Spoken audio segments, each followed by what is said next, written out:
The National Broadcasting Company presents Joe McCrea in Tales of the Texas Rangers.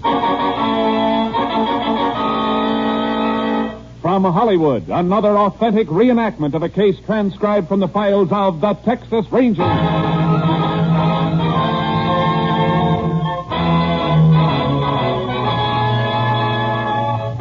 Tales of the Texas Rangers, starring Joe McCrea as Ranger Jace Pearson. Texas, more than 260,000 square miles, and 50 men who make up the most famous and oldest law enforcement body in North America.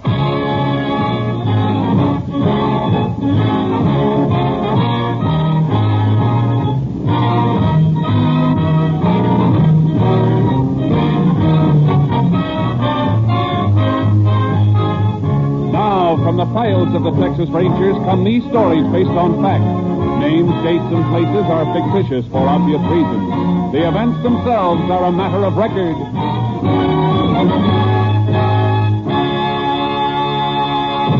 Case for tonight, wheelchair killing.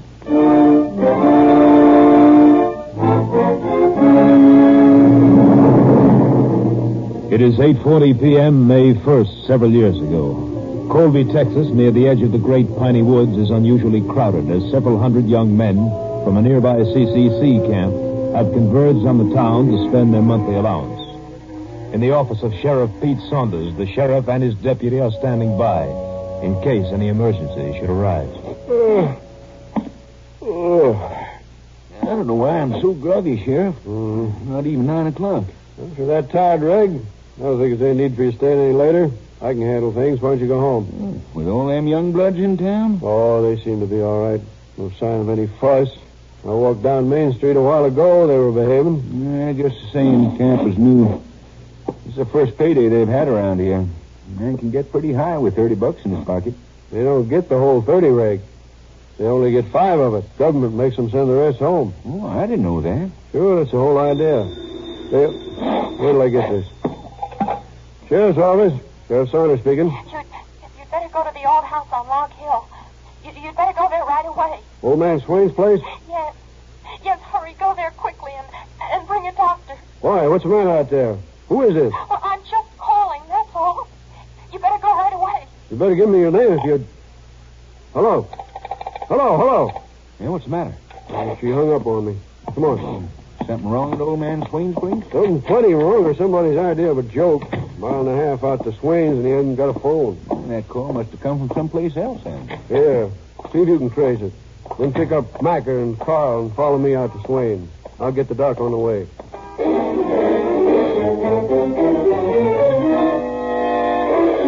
Finley Swain, a victim of rheumatoid arthritis, was found dead in his dilapidated home, seated in his wheelchair.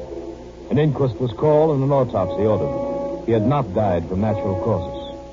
The sheriff called for the help of a Texas Ranger, and Ranger Jace Pearson was assigned, joining the sheriff at the funeral home. Body's in here, Jace. Uh-huh. He's a pretty old man. Press him, ain't he? Crippled up bad the last 20 years or so. Hadn't been for that phone call, I'd have figured his heart just gave out. Guess the doc would have, too. Good thing you asked for a coroner's inquest. Let me see the autopsy report. Yeah, here. He died about 8 last night. Ruptured spleen, concussion. Doc says he was beaten to death. Funny. No marks on the body. No, all the damage was inside. Whatever he was hit with, it didn't leave any marks on him. Length of rubber hose, maybe. Something like that wouldn't leave a mark. You find anything like that? Didn't have much chance to look, Jace.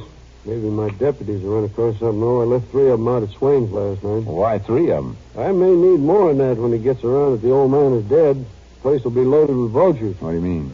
Well, it's kind of a funny thing, Jace. The old man was kind of peculiar, living off by himself in that big old house, not even a cleaning woman to help him. Started some crazy talk a long time back. Rumor got around that he had a lot of money stashed away at his place.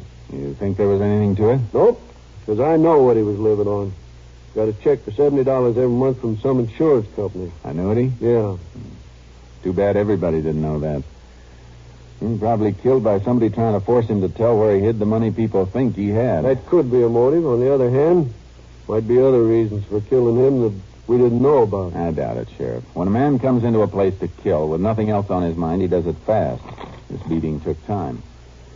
Come on, I want to look at Swain's place.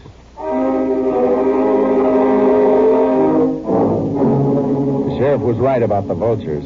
If his deputies hadn't been on guard, the house would have been a shambles. One of the deputies came inside with us.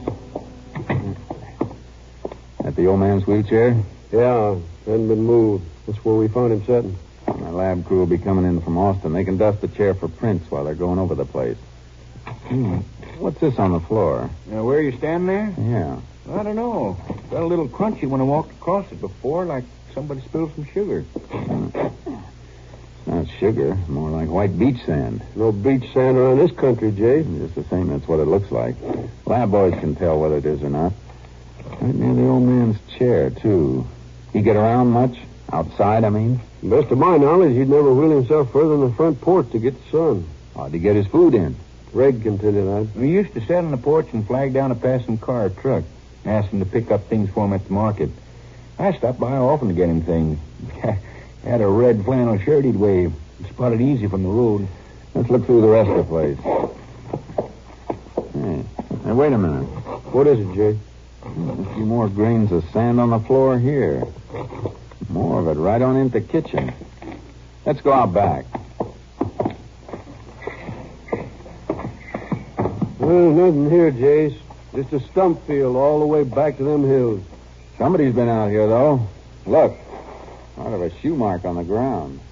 You barely see the outline. The toe dug in deepest. Man must have been running. Only one thing wrong about the whole setup, Jace. That phone call I got was from a girl. It doesn't register as the kind of a killing that'd be done by a woman. Besides, a murderer doesn't usually call in a report. Too bad you couldn't find out who made it. Well, at least we know it came from a payphone in the lobby of the Colby House. The desk clerk didn't notice anybody, though. I see. Well, let's spread out a little, see if we can cut across any more tracks like this one. Reg, you move off to my right about 5 paces. Right, Jace. I'll fan out on this side. Good. Well, let's move. Right. I'm getting some light tracks over here, but the ground's too hard. They're not very clear. Well, you must be on the right trail. There's nothing at all over this way. I'm going to blank too. Hold it. What? You find something, Reg? Yeah. Hey, you better come here. What is it? Man, sock. It's more than just a sock. Knotted at the middle and heavy at the toe. It's full of sand. So that's where those grains of sand come from. The killer must have thrown that away while he was running, Jace. Huh? Here's a murder weapon, Sheriff. Now all we got to do is find the person who used it.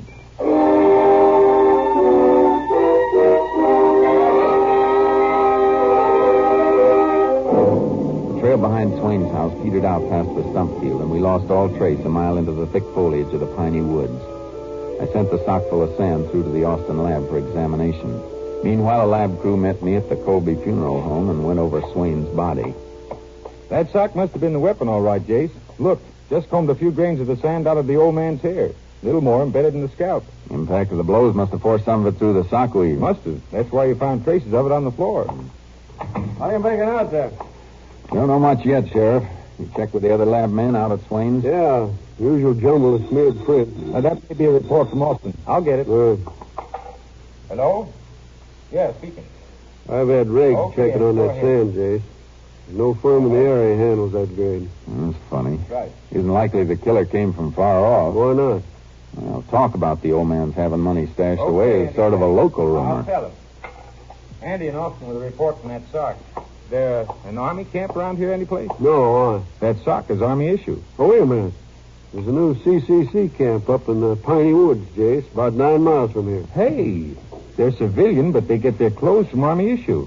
Camps are run by army officers. More than 100 men up there. Yeah, and a good chance that one of them is the boy we're looking for. That rumor about Swain having money's been around for a long time. If somebody from the town was going to do him in, they'd have done it before this. Come on, Sheriff.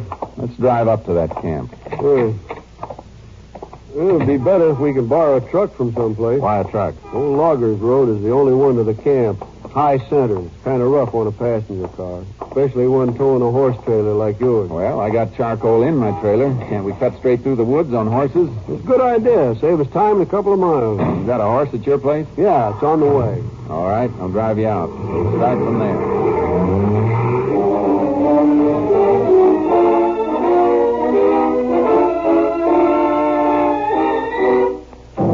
got the sheriff's horse. I unloaded charcoal from the trailer, and we headed into the piney woods. As we drew near to the camp, we caught glimpses of men working in squads of 4 or 5, and finally ran across one man alone and mounted.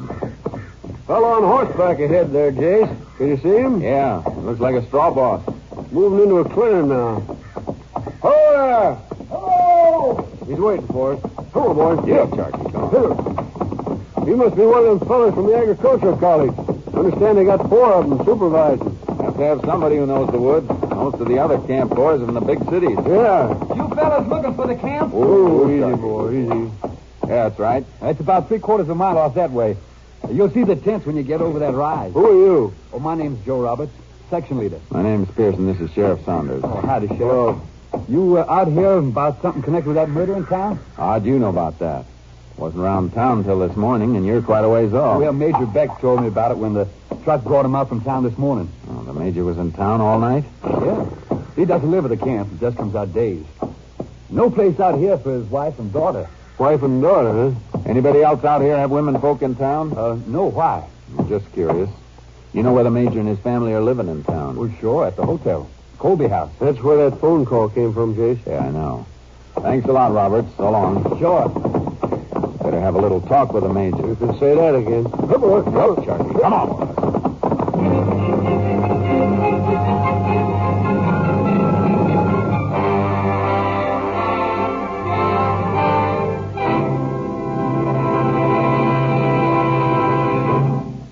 In just a moment, we will continue with Tales of the Texas Rangers, starring Joel McCrea as Ranger Jace Pearson. It's the Silver Jubilee on NBC. Every Friday evening, there's another stirring adventure series for Western fans on this station. Yes, every Friday, NBC brings you the King of the Cowboys, Roy Rogers, with the Queen of the West, Dale Evans. Make your date for thrilling listening with the Roy Rogers Show every Friday evening at this same spot on your dial.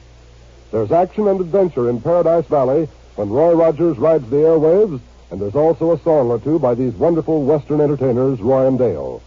Be sure to hear them Friday.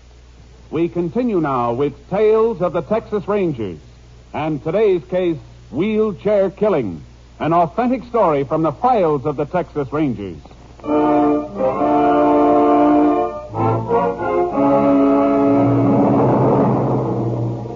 Major Beck was regular Army. In his early 50s, over age in rank, a gray, embittered man. His office was a field tent at the head of the company street. So, you think that old man was killed by somebody from this camp? We've got reason to think so. Because of a sock. Socks like that have been general issue since 1917.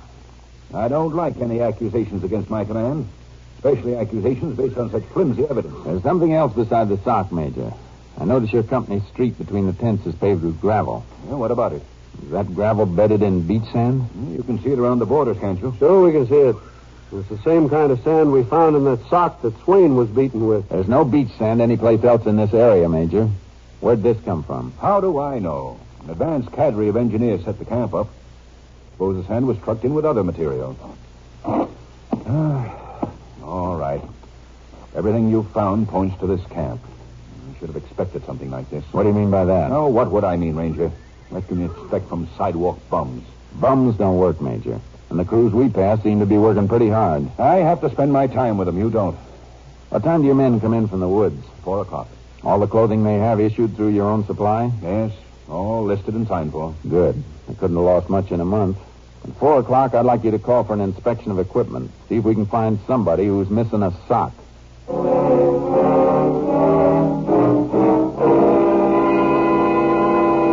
All sorts of equipment was missing. Shirts, extra shoes, mess kits. But there was only one man who couldn't account for a pair of socks.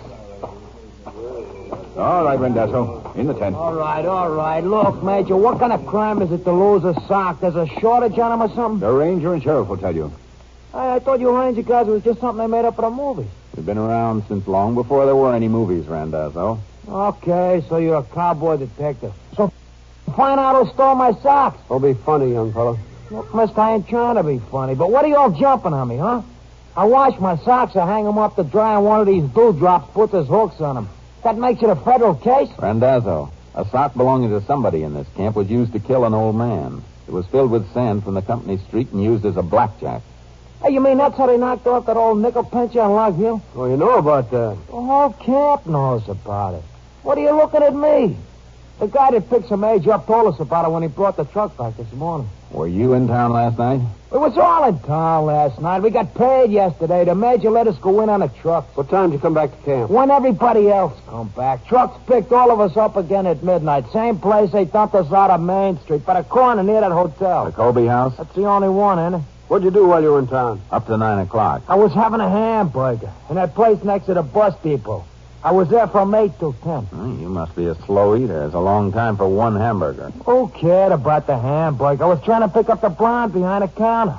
She keeps giving me the smile with all her teeth bit. I ask her what time she gets off. She tells me 10 o'clock. So what happens? 5 minutes to 10, she got a boyfriend comes to meet her. A guy 8 foot tall. You know the girl he's talking about, Sheriff? Yeah, Lucille Mason. Must have been her husband met her. Her husband? How do you like that? Could she have been the one who made the phone call you got, Sheriff? Not a chance. The girl that called was a lot younger. I don't think you have any right to hold this man till you've checked on the story. We're not holding anybody, Major, until we've checked on a lot of things. All right, Randazzo, you can go. But don't leave this camp except with your work crew. Leave this camp, he says. From now on, I ain't even gonna leave my tent. I should have never left Brooklyn. Major, that goes for everybody out here. Don't let them use the trucks. Keep them in camp. You better stay here to make sure. My wife and daughter are in town. Well, I can't stop you from going home. But if you do, the sheriff will have to send deputies out here to keep the men confined to the camp area. I don't want civil authorities here. I'll stay. Thanks. Come on, Sheriff. Let's get back to town. You know, Jace, I kind of got an idea. So have I. A girl's voice, young, not from around here. And the major's daughter staying at the Colby House. I think he knows more than he's telling. Acts kind of funny. No, he's all right. Probably a pretty good man. He hates his men. Because they're not what he's used to. But give him credit for one thing. He doesn't want any of them involved in this. If he had the authority to do it, he'd probably take that Randazzo and hang him to the highest tree. But when he thought we might take the man in, he went to bat for him. Yeah, I see what you mean. Hey, there's that fellow Roberts we met riding in, the section leader. Yeah, giving our horses water. Good for him. Your horses are kind of thirsty. Yeah, thanks for taking care of him, Roberts. That's all right. Say, how'd you make out with Randazzo? He seems to be all right. And most of them are. Major Beck doesn't like him, though. Well, that's his privilege. I guess he'd rather have some young Army officers around so he could sort of hand-pick a son-in-law. This gal's pretty. She associate with any of the fellows here?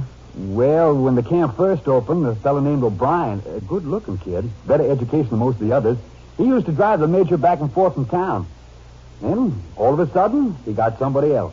Put O'Brien on mess hall detail. Took him off the trucks altogether. You know if O'Brien was seeing the girl? Nobody. Could have met her pretty often that first 2 weeks picking up the major.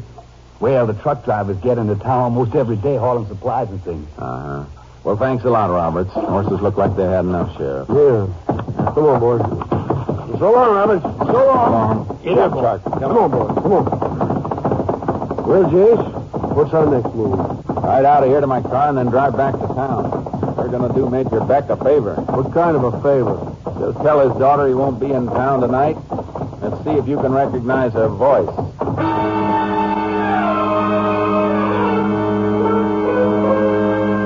At the Colby House, we got a break.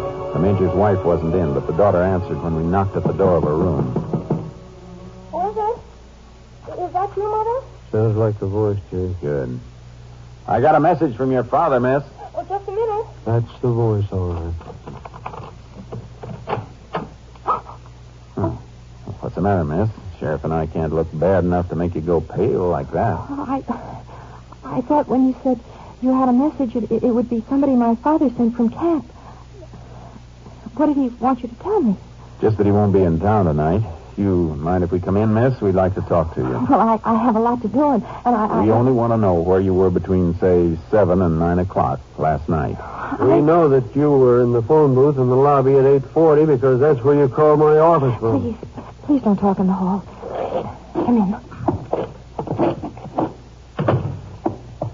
Were you out at old man Swain's house last night? Yes. Yes, I walked out there just before 8 o'clock. What for? To meet somebody. Somebody named O'Brien? Well, he didn't have anything to do with it. Johnny liked the old man. How'd you and your boyfriend come to pick Swain's place for your meetings? Because my father or Somebody might have seen us if we met in town. How'd this Johnny get to know a crippled old man who never left his house? When he was driving one of the cab trucks, Mr. Swain waved to him from the porch one day. Johnny saw he was in a wheelchair, and he stopped to see what was wrong. The old man wanted some things from town, and after that, they got to be friends. It fits, Sheriff. Your deputy said Swain had flagged down a car or truck when he needed anything. All right, miss. Now, what about that meeting last night? Johnny got a lift from camp on the last truck in. After the early trucks came in, I started to walk out to Swain's like I always did, so that Johnny could catch up to me on the way. On the road out of town where nobody would see us walking together. Did he catch up to you before you reached Swain's? Yes. And then when we got there and went in, we saw that the old man was slumped over in his chair. He raised his head just once and said something about not wanting to be hit again. And then he almost fell, but Johnny set him back in the chair. And then we couldn't get him to move again, and we got frightened, and since there was no phone, we came back to town. You both left the house together, by the front door. And then when we got back near town, we split up. I came back here to the hotel and called from the lobby. Well, we weren't even sure he was dead until we heard it was murder. I reckon you're going to have to come along with us. We'll send somebody out to get O'Brien. No, just a minute, Sheriff. Miss, where does Johnny O'Brien come from? His home? Boston. City boy all his life? Yes. Oh, now my father's going to find out we're married. Married? Yes, we were married last week. Your father's going to find out, all right. But not from us. From you. I think you better tell him. Come on, Sheriff. We're just going to leave her? For now, come on. Jace, I know she sounded like she was telling the truth. She was telling the truth. You know anything to back that up? A few things. Whoever killed the old man bolted out the back door. One person running. Yeah? They found the old man conscious, still alive. So she said. And it fits. If the old man had died after the beating with no disturbance, the killer had spent some time looking for hidden money. He'd have moved things, left dust rings. He didn't because he had to run. That brings us back to the fellow with the missing socks, Randazzo. Yeah, he's not the one either. We're going back to the camp and talk to the men who drove those trucks in last night. We want the man who came into town on a truck and went back on foot. What we need is a missing passenger on the return trip. If there was a missing passenger. We followed somebody's trail all the way across Log Hill into the piney woods. Whoever it was kept going. They wouldn't have gone that deep if they were going to cut back to the road. Okay. I guess somebody who'd been scared off like that would head for the camp instead of the town. Sure gives us a big bunch of suspects, though. No, it doesn't, Sheriff. What chance would a man from the city streets have if he tried to make his way to a camp 9 miles deep in the piney woods? Especially on foot and at night, with no path to follow. It takes somebody who'd spend his life in open country. Only men who fill that bill are the camp section leaders. Yeah, and the truck drivers will be able to account for them. Out at the camp, the section leaders are bosses, and nobody forgets seeing a boss.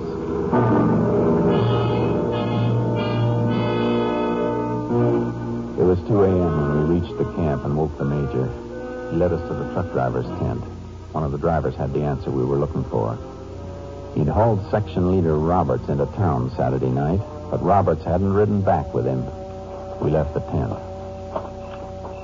Roberts sleeps in the last tent, the end of this line. Alone? Yes. As a section leader, he has a private tent. Oh, hold it a minute. Where does Randazzo sleep? The fellow was missing the socks. Let me see. That tent right there. Let's wake him up first. What do you want Randazzo for, Jace? He's clear. I know it. But I want him to help us with something. We haven't got enough to make a case against Robert's stick. What's your plan? I'll tell you as soon as I get Randazzo out here. You know which bed he's in, Major? Yes, first bed to the right as you go in the tent. Wait till I get him. Randazzo. Randazzo. Get up and come outside. Don't wake anybody. I can't come out without my pants. All right, slip into them. Hey, look, I'm being pinched, am I? No, we'll be able to make an arrest in a minute with your help. You mean you know the rat that put his hooks on that sock I was missing? That's right. Just laid me to him. I'll feed him a mouthful of knuckles. Never mind that. Just do as I say. You ready? Yeah.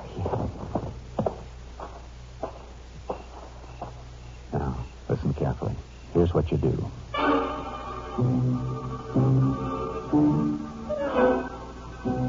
I gave Randazzo the plan, and we went over with him to Robert's tent, ready to jump in if the plan worked. This is the tent. All right, Randazzo. We'll be right out here. No, you just leave that crumb to me. I hope he plays it right, Jace. Hey, Robert. Wake up, you crumb. What? Who is it? Who's in here? It's me, Rentazzo. What are you doing in here? I'll come to talk with you. At this time of the night? Get out of here. Get back to your tent. Listen to me, you dewdrop. You'll talk to me right now, or I'll go to town and talk to the ranger. What do you mean? You know what I mean, you crumb. That sock was stolen from me. I saw you take it. Keep your voice down. Why would I take anything from you? That's what I wanted when I saw you. That's why I didn't say nothing. Then I found out all right. Well, you crumb. If I couldn't have told him where I was when the old man was knocked off, I'd have been a pigeon. I don't know what you're talking about. Don't worry. I can keep quiet. I can keep real quiet. All it's going to cost you is $100. I haven't got $100. Oh, you're kidding. That old guy had money hidden all over the joint. Everybody knew that. But I didn't get it. I'll kill you, Randazzo. You open your mouth about me and I'll beat your brains out. Get away, you. Chief, we better. Yeah, come on. All right, Robert. Let him go. Grab him, Ranger. He killed that old man. He just told me. We heard what he told you. Try these cuffs for size. He's lying about those socks. I never had You better anything. shut up until you get a lawyer. You all right, Randazzo? Yeah, sure. I'd have flattened him if you hadn't come in. Claiming Roberts as a prisoner, Major. Any objection? What objection can I have? He's not military personnel. You're the law here. Thanks. I didn't mean to hurt the old fool. If he'd only told me where the money was, I never... There wasn't any money, Robert. The old man never had a dime. But everybody said that You he can was... save your story for your cellmates at Huntsville, Roberts. Get your clothes on. Let's go.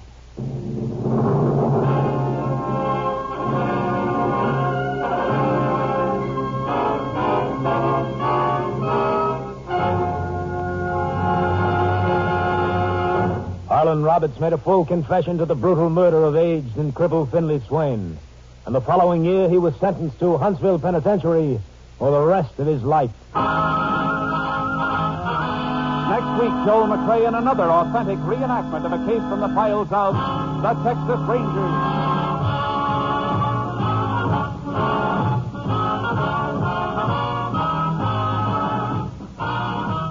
Joel McCrea is currently seen starring in the Universal International Technicolor production Cattle Drive. The cast included Tony Barrett, Bill Johnstone, Tom Tully, Mike Barrett, Frank Gerstle, and Tom McKee. Technical advisor was Captain M.T. Lone Wolf Gonzalez of the Texas Rangers. This story was transcribed and adapted by Joel Murcott, and the program was produced and directed by Stacy Keith. Hal Gibney speaking.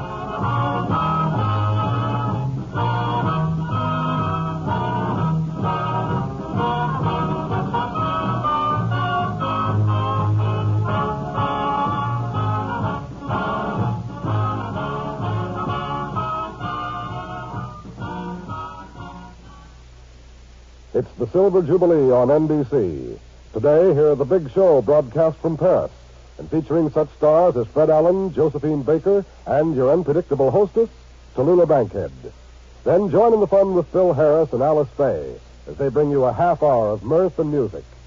Later, Theater Guild on the Air presents Casanova Brown with Diana Lynn, Dan Daly, and Kenny Delmar.